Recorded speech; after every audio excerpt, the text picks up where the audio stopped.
Alright, Bismillahirrahmanirrahim. Assalamualaikum warahmatullahi wabarakatuh. Dengan saya Muhammad Fatul Amin di sini. Pada video kali ini saya ingin membagikan beberapa tips atau langkah-langkah bagaimana cara memaksimalkan atau mengefisienkan waktu untuk yang lebih produktif. Nah, di sini saya akan memberikan beberapa poin-poin yang menjelaskan tentang apa yang saya akan berikan nantinya. Yang pertama adalah Anda harus menentukan resolusi hidup Anda untuk memperbaiki kinerja atau aktivitas waktu Anda setiap harinya. Nah, selain itu, setelah Anda membuat sebuah resolusi hidup, Anda harus mengubahnya menjadi sebuah hasil atau outcome. Nah, caranya nanti saya akan ajarkan.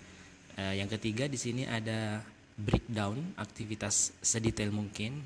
Yang dimaksud breakdown ini kita harus membaginya dari resolusi hidup tersebut. Kita harus memberikan detail kapan kira-kira kita akan mencapai target yang sudah kita tentukan dengan cara membreakdown goal-goal yang sudah kita tentukan tadi. Nah, yang keempat adalah komitmen karena tanpa komitmen semua tidak ada artinya. Dan yang kelima adalah niatkan ibadah karena segala sesuatu yang kita niatkan dengan ibadah akan memberikan dampak keberkahan dan kebermanfaatan yang lebih banyak insyaallah. Nah, saya ingin bertanya, pernah nggak ngerasa hidup flat-flat saja? Maksudnya hidup nggak ada perkembangan, tiap hari melakukan aktivitas yang sama, tapi tidak ada manfaat yang besar atau yang berarti untuk kepribadian atau lingkungan Anda. Nah, saya rasa keadaan ini semua orang pernah atau telah melalui, dan begitupun dengan saya pribadi. Makanya saya ingin membagikan tips-tips saya untuk menghadapi atau mengefisienkan waktu, tidak menghabiskan waktu dengan sia-sia seperti yang diistilahkan dengan flat life atau hidup yang datar-datar saja. Nah, di sini saya memperlihatkan beberapa dalil di hadis riwayat Bukhari nomor hadis 6412 yang berbunyi, ni'matani maqbunun fihima katsirum minan nas as-sihhatu wal faraq.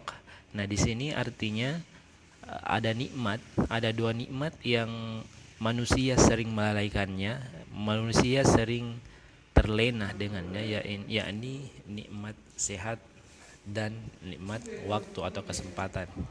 Yuk mulai membahas tentang bagaimana cara mengefisienkan waktu di kehidupan sehari-hari. Nah, sekarang yang pertama tadi, apa resolusi hidupmu? Resolusi hidup di sini yang saya maksud adalah resolusi Anda sebagai manusia. Bukan resolusi tahunan, bukan resolusi 5 tahun, tapi resolusi hidup selama di dunia ini. Nah, misalnya saya akan memberikan contoh. Saya telah men-setting resolusi hidup saya ingin lebih bermanfaat dalam kehidupan agama. Jadi saya memberikan porsi yang lebih untuk kegiatan dakwah atau kegiatan agama, karena saya sudah mendedikasikan hidup saya untuk dakwah. Yang kedua, saya memilih family atau keluarga karena keluarga menurut saya sangat penting dalam kehidupan. Mereka yang memberikan support, mereka yang memberikan pengetahuan, mengasuh kita sampai sekarang ini kan. Makanya saya menempatkan di nomor urut kedua. Artinya saya akan memberikan waktu atau memberikan porsi lebih banyak. Yang pertama adalah agama, yang kedua adalah keluarga.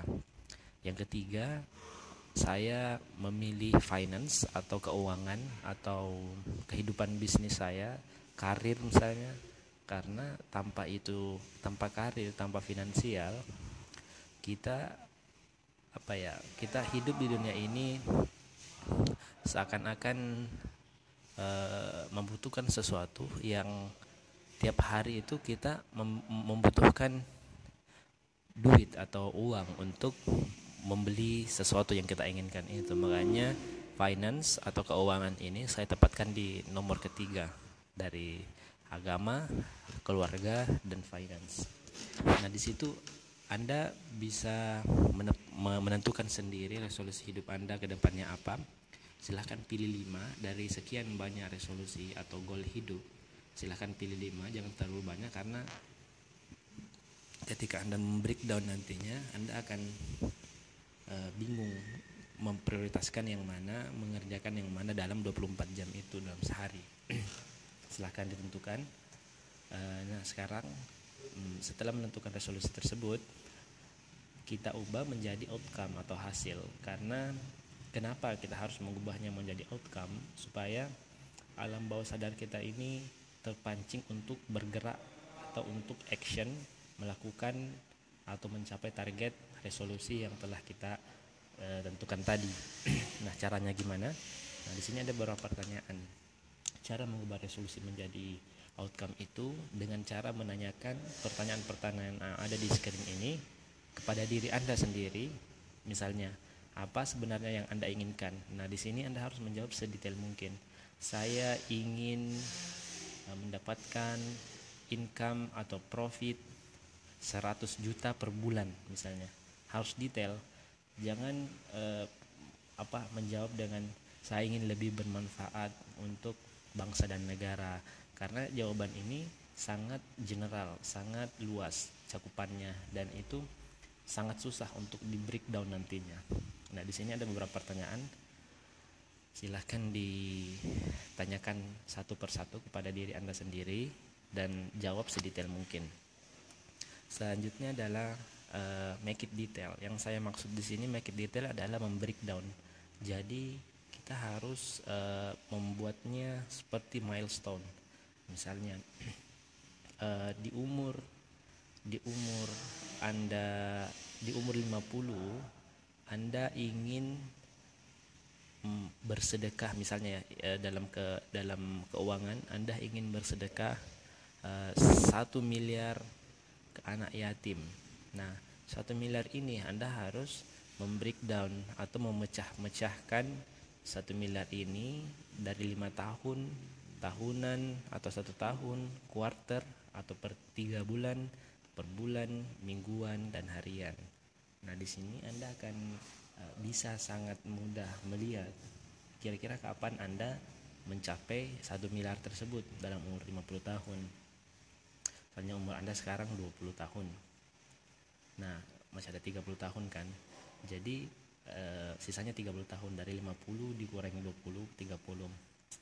Nah, Anda bisa membreakdown 1 miliar ini di 3 tahun, di 30 tahun ini. Jadi kira-kira 1 miliar dibagi 30 itu berapa? Atau dibagi 5 misalnya.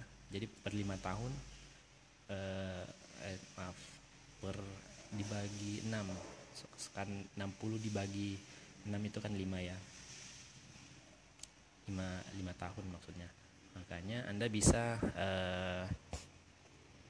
membaginya dengan 6. Nah, hasilnya nanti Anda breakdown lagi per 5 tahun ini, kira-kira setiap tahunnya saya harus mencapai berapa untuk mencapai target 1 miliar dalam usia 50 tahun, quarter, bulanan, mingguan, dan harian. Nah, Anda bisa membreakdown sampai harian. Jadi setiap harinya Anda akan melakukan sesuatu yang sangat beraktivitas, sangat efisien untuk menjangkau target atau goal Anda yang telah Anda tentukan di awal tadi.